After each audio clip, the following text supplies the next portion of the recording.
Welcome to the 5th season of the Combustion Chronicles podcast, where bold leaders combined with big ideas to make life better for all of us. I'm your host, Shawn Nason, CEO and founder of Mofi. In these episodes, we'll be exploring the power, influence, and importance of experience ecosystems.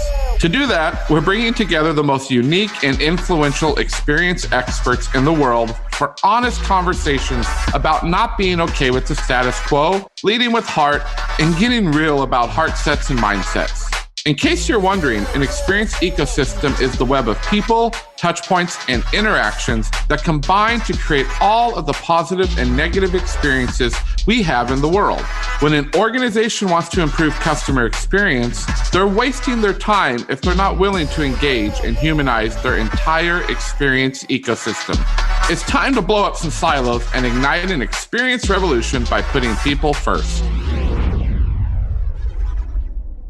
I'm so excited. On this episode of the Combustion Chronicles, we have James Dodkins. After playing guitar in a heavy metal band, releasing badass albums, and tearing up all stages all over the world, James Dodkins now serves as a CX evangelist at Pegasus Systems, where he researches extreme fandoms to understand how companies can create their own hyper fans. He shares those strategies through transformative training, engaging video content, best-selling books, and inspiring keynote talks.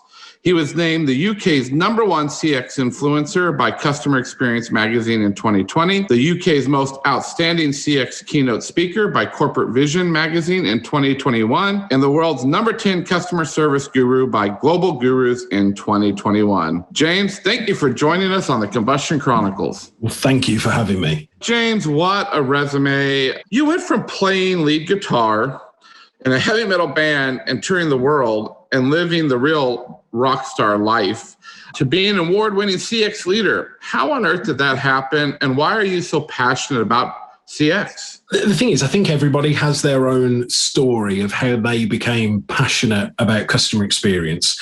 And mine is because I played guitar in a touring heavy metal band. And for me, putting on an amazing show for your fans night after night is exactly the same as delivering amazing experiences to your customers day after day. And basically, the journey from being a real life legitimate award-winning rock star all the way through to being a sort of like a pretend rock star now was when I stopped doing the music thing, I took the next logical step in any musician's career and I joined an insurance company. So, you know how it goes. And I worked my way up that company and I was convinced I was going to be CEO one day because he came to work in a helicopter. So I was like, I could do that. Easy job, easy. But then I got made redundant. And for any US listeners, being made redundant is like a UK term for like being downsized. So you don't get fired, just your job doesn't exist anymore. Yeah.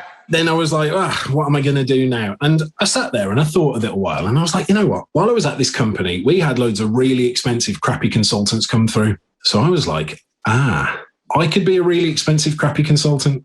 So that's what I did. I became a really expensive, crappy consultant. And it was pretty cool, to be fair. I got to work with some really good companies. I worked with people like Disney, Lego, Adobe, American Express. I worked with governments all over the world, airlines all over the world. The biggest problem was, though, I was miserable because I'd created this corporate persona for myself because essentially everything I ever learned about business was from cartoons. So I was wearing a suit and tie, I had a briefcase, and I was trying so hard on any given day just not to be me. And as the customer experience space was getting more saturated and there was more people coming in all the time, I was really looking for a way on how I could stand out and how I could differentiate myself and how I could deliver the message that I wanted to share about customer experience in a more fun and interesting way. It kind of hit me all at once. There was a quote from a guy called Jerry Garcia from the Grateful Dead, and it's, don't try and be the best person in the world that does what you do. Try and be the only person in the world that does what you do. And I was like, I got this really cool music career that I never really told anyone about because I was almost embarrassed by it. I didn't want people to have preconceived notions about me because they would have been correct. And I've got this organic love of customer experience that's grown over the years. Why can I not put these two things together and teach people about customer experience through the lens of music. And that is my origin story, mate. That's how I went from being a real life, legitimate, award-winning rock star to being the customer experience rock star. I love it. So, so many things, so many similarities in our path. I did the same thing. I actually went to work for an insurance company. But in between my music days to the insurance company, I actually worked for a company called Disney. And I was a Disney Imagineer, and then put on that corporate persona that you talked about. And that didn't go really well. And that's when we decided to blow shit up in my own life and why we do what we do today. So thanks for sharing your journey for sure. So listen, you spent a lot of time honing your philosophy and approach to customer experience. What would you say is the secret sauce for game-changing CX?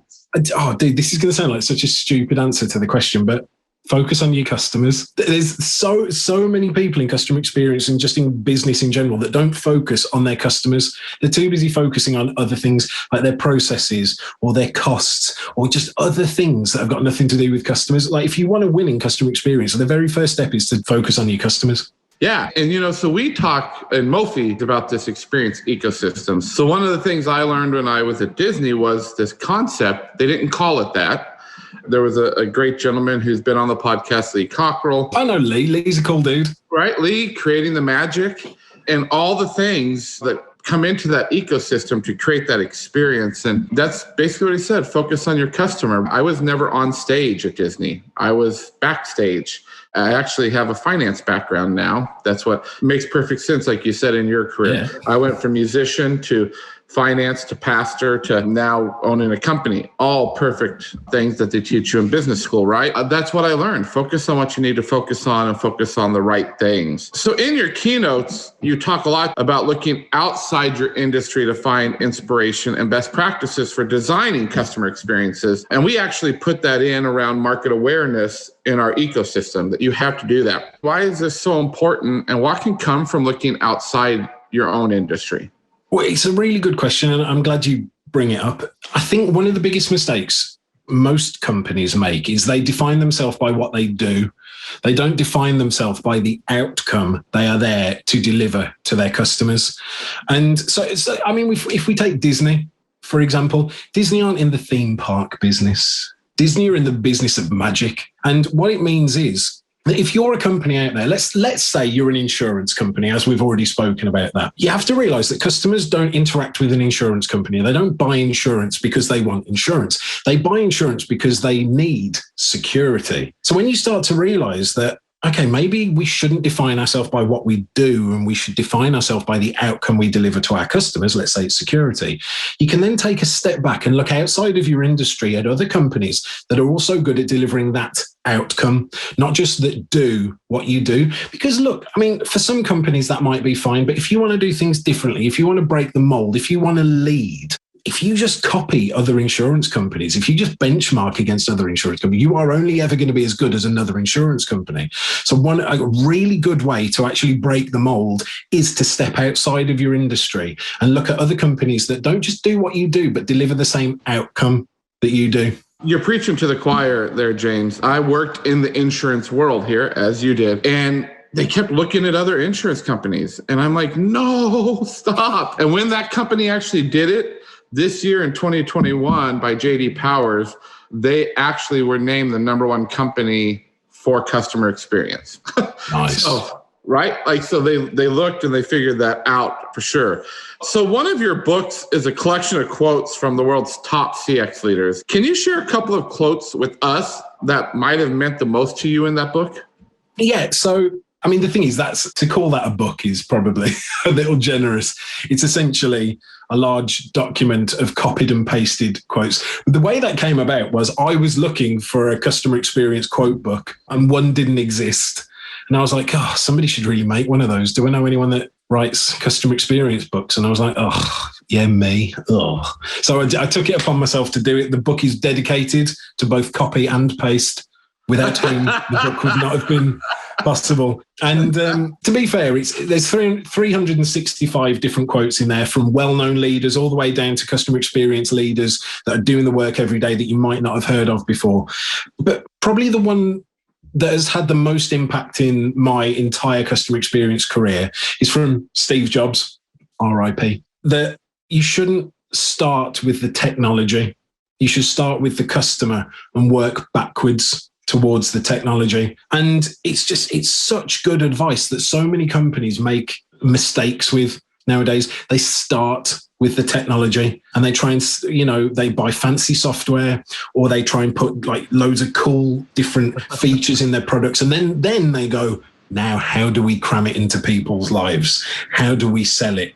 And I think you need to just do the exact opposite. You need to start with the customer, understand them at such a deep level that you know so much about them, even more than the customer knows for themselves, understand their needs, understand their successful outcomes, and then work backwards towards the technology or the product or the experience. I think just that simple quote from Steve Jobs is customer experience for me. Well, our commonality with insurance, that's what our healthcare tried to do here in the United States for 10 years. And now we're starting to see the pendulum swing back that, no, you can't just do technology. Technology is not the answer. James, and I know leadership and culture is a big passion of yours too. And I've heard you say businesses organize themselves for the success of the company and not the success of the customer. What do you mean by that? And what must business leaders do to design for the success of the customers? Yeah, I mean, I'm sure there's loads of different ways to do it. But the one that I talk about more is organizing like a football team, or for my North American friends, a soccer team, if you want to do it wrong. The idea is, look, let me set the scene for you. So there's a guy called Adam Smith, and he was a social economist, and he was actually on the back of our £20 notes in the UK until fairly recently. Uh-huh. And he went to a pin factory in Scotland. And what he realised is that the output of that pin factory was largely dependent on the skill of any one person that was in on any given day. So if you had like lots of really good people in, they'd make lots of pins. If you had loads of really bad people, they wouldn't make very many pins at all. And he thought, wouldn't it be a really cool idea to take the process of making a pin, to split it up into its discrete tasks and activities, and then train people up really well just to do those things? And essentially, that was the creation of the division of labour. But over time, of course, what that means is that, okay, let's say there's 13 steps for making a pin. You would have the metal extrusion department, you'd have the pin sharpening department, the pin cutting department, the pin packaging department. Obviously, I don't really know what they were, but I'm just, you know what I'm saying. And then above those, you'd have people that look after the production of the pin and then the sale of the pin. And then, of course, at the top, you'd have the person who knew the most about pin making. That would be the CEO of pins. The thing is, it worked really well. And supposedly, according to statistics that are always correct, he increased output at this pin factory by 24,000%. So people started to take notice and they were like, oh, okay, we should do that. It was even mentioned in the Declaration of Independence as the economic model for growth. And so everybody started to do that. Literally every single company, bar a very small amount, is organized like a pin factory. And the reason it's organized that way is because it's easier for the company to deal with things. It's easier to administer things. It's not created to help customers because it didn't matter back in the day. We took people and said, look, this is the one thing you've got to do. Just focus on that. Don't worry about anything else. And the thing is, that was a massive departure from production. Let's say I was going to build a table. I'd go into the forest. I'd cut down a tree. I'd take that tree back to my workshop. I'd cut the wood. I'd sand the wood. I'd put it together. I'd varnish the table. I'd sell the table. I would service the customer when they needed to come back. I would own every single aspect of that process. But we atomize that and we change things. Now, looking at it in a different way, when you look at a current company, we organize people by skill set for the success of the department to make things easier to manage. And we take people and we say, okay, the person in the box above you tells you what to do, and you tell the people in the boxes below you what to do. Don't worry about any other part of the business. This is what you need to do. We're going to train you really well to do this one thing. It's just the pin factory in the 21st century. I think we do need to take a different route to this. And my suggestion is like a football team. So imagine there's 3 questions. That's all you got to ask. Number 1, who is the customer? So in a soccer game scenario, in a football team, who is the customer? It's going to be the fan. Okay, so that's question 1 answered. Who is the customer? Number 2, what is their successful outcome? What is the thing that they need to achieve? So in the football scenario, it's win the game. And then you say, okay, How do we put a team together with different skills and different core competencies who are best suited to delivering that outcome of winning the game? So in a football sense, it means that you put a team together with strikers and midfielders and defenders and a goalkeeper. And it's all different every single time, but that team is put together of different skills and different core competencies who are best suited to deliver winning the game. We don't do that in business. In business, it would be the equivalent of putting all of the defenders out on the field or putting all of the strikers out on the field. That would be crazy. But if we do just take that step back and say, okay, who is the customer? What is their successful outcome? And how do we build a team to deliver that? We would manage ourselves in a completely different way. Yeah, we talk about tearing down your experience silos. The biggest issue that I would say, and this is just a yes and what you're saying, is we organize companies in silos. So no wonder the CX experience is shitty. The whole ecosystem experience is shitty because associates and employees aren't happy, customers aren't happy, vendors aren't happy because we've done that. And, we just recently wrote a book that released this year, best-selling book called Kiss Your Dragons. And we talk about that concept. And I love your 3 steps. And we talk about it from a swarm, a dragon swarm, different people that look different, think different, act different, get them together to create that experience. You're going to have a really diverse experience instead of an experience, again, that looks like another company. So I have to ask this because I think our listeners need to know your opinion on this. When organizations fail at CX, when and where do they typically go wrong? Well, I mean, step number 1, not really understanding who their customer is. And when I say who a customer is, it's not someone's name. Well, oh, yeah, that person's our customer. It's what I'm talking about is really who they are. People say, oh, James, no, we do that. We do segmentation. I'm like, no. Segmentation is what a person is. I want to know who a person is. Being able to understand our customers at a deep level, at a psychographic level, understanding their behaviors, their lifestyles, their influences, understanding what makes them, understanding their values. The thing is, it is so easy to get a group of people who share the same demographics and have them all be completely different people. It's very difficult to get a whole group of people together that share the same psychographics and not have them be all very, very similar. So I think that's probably the first step that companies get wrong.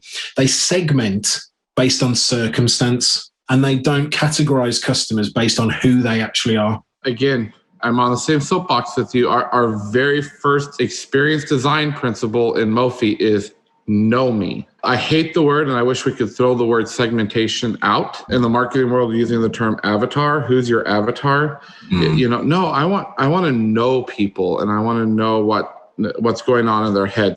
So in your book, A Customer Carol, that re-envisions Charles Dickens' classic novel as a story about becoming a generous, kind-hearted, and customer-loving human being. What was your inspiration for this, and what role does heart play in CX for you? Well, right, so number 1, that's a stupid book. You probably shouldn't go and buy it. But all the profits do go to charity with that book, because I technically stole someone else's story. So, basically, where that came from is I was having a conversation with a colleague around Christmas, and Christmas Carol was on the TV in the background. And I was like, do you know what would be funny? If somebody wrote a book, but it's not that he hates Christmas, he hates his customers, and then he's like visited by customer experience ghosts. And like, wouldn't that be really funny? And we had a laugh. Oh, we laughed.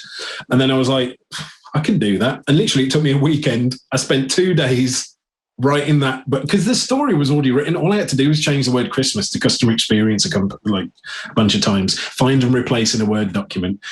And no, I did do more than that, obviously. That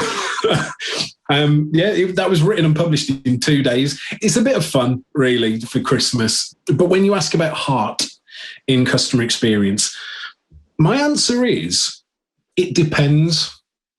And that's probably not the answer you would expect. I think there are 2 types of experiences that lean on relationships and experiences that are essentially transactions.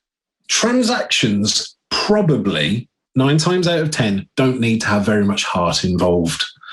They don't need to have very much emotion involved. They probably don't need to have very much empathy involved. They just need to do what they need to do. If you're trying to change your address with your bank, you probably don't need a big, heartfelt, empathetic conversation with somebody about, the fact that you're changing your address. Now, that's not always true.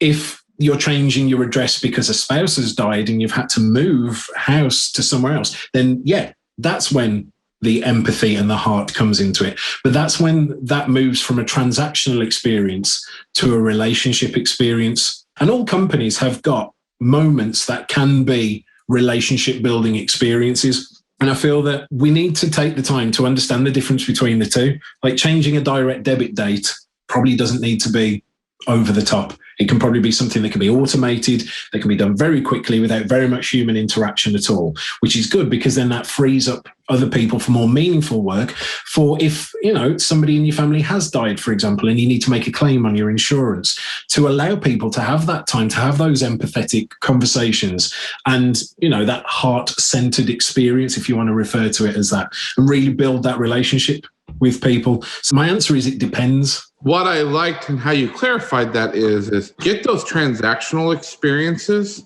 easy. And again, going back to our experience design principles, we talk about know me, surprise me, make it easy for me. So if you know me and you make it easy for me, it's really easy then to have that relational heart experience. And in our recent book, Kiss Your Dragons, we talk, how do you bring mindsets and heart sets together? And also in that book, I want to talk a little bit about fear, both in your experience as a musician and as a CX expert. So often people and systems become paralyzed by fear, which is something that we explored in the book. What has your relationship with fear been throughout your career? And have you helped leaders navigate their fears to unlock better CX and better experiences? Personally, I've had to overcome countless fears to get to where I am today in the music world. There was lots of fears that I had to overcome. First stepping out on stage and playing your first gig is the amount of fear you have to overcome to be able to do that. Then leaving the music world, the only thing that I'd ever known. Yeah. Taking a normal person job. That was scary. And then branching out on my own. That was incredibly scary. And then probably the scariest thing of all was when I sort of branded myself with this whole rock star and music persona, because there was no going back after that. That was a jump off of a cliff. That was it for me then. I couldn't just do it for a couple of months and then stick a suit and tie back on and be like, oh, forget that stuff. I'm a corporate person again. So like when it comes to fear, personally, I feel that I've overcome quite a lot of fear. When it comes to people in customer experience and fear, there is a lot of times that I think fear does hold people back, and it is understandable. You can't say that it's not understandable. People, especially in large organizations, are scared to make the wrong decisions because their own job's on the line. Hundreds of thousands, if not millions of customers can be affected by it. But the riskiest thing a lot of times, especially in customer experience, is to do nothing. Yeah. That's the scariest thing. That's the scariest thing for me. Doing nothing is the scariest thing in life. Not trying new things is the scariest thing. And we can be paralyzed by fear. And you end up with a far worse outcome than if you would have maybe just taken the leap and maybe trusted yourself a bit and backed yourself a bit, backed your ideas, backed your capabilities. So the part of the question about how have I helped people overcome that fear, I don't really know, to be honest with you. Maybe you have to talk to some other people that I've interacted with over the years. I'd like to think that I have helped people overcome that, but I don't really necessarily know how. Yeah, James, thank you for all these nuggets. I've taken lots of notes. You've given us some, but it has come to that point in this podcast that we have these things called the combustion questions. And there are 3 random selected questions that we're going to ask you that you have not seen or heard, and neither have I. They were just handed to me. So, James, are you ready for your first combustion question? Yes, let's do this. All right, combustion question number 1. What would be your strategy for a zombie apocalypse? Treadmills all the way around the outside of my house, because they'd like walk on to the treadmills and then they wouldn't be able to get any closer. Awesome. That's pretty powerful, man. Combustion question number 2. Big party or small gathering? Medium soiree. Medium soiree. No, I don't know. Big party. Big party. You're a rock star. Big party, right? All right. And the final one, combustion question number 3. What do you think about bonsai trees? I think they're really cool. I just like small versions of big trees that you can have in your house. I love it. Well, James, thank you again for being here on the Combustion Chronicles. How can our listeners find you? Where do they go to hear your wicked cool shit? Yeah, go to jamesdodkins.com if you want to see more about my keynote speaking. Go to pega.com if you want to learn more about crushing complexity in your business, or just search for me on LinkedIn and connect with me.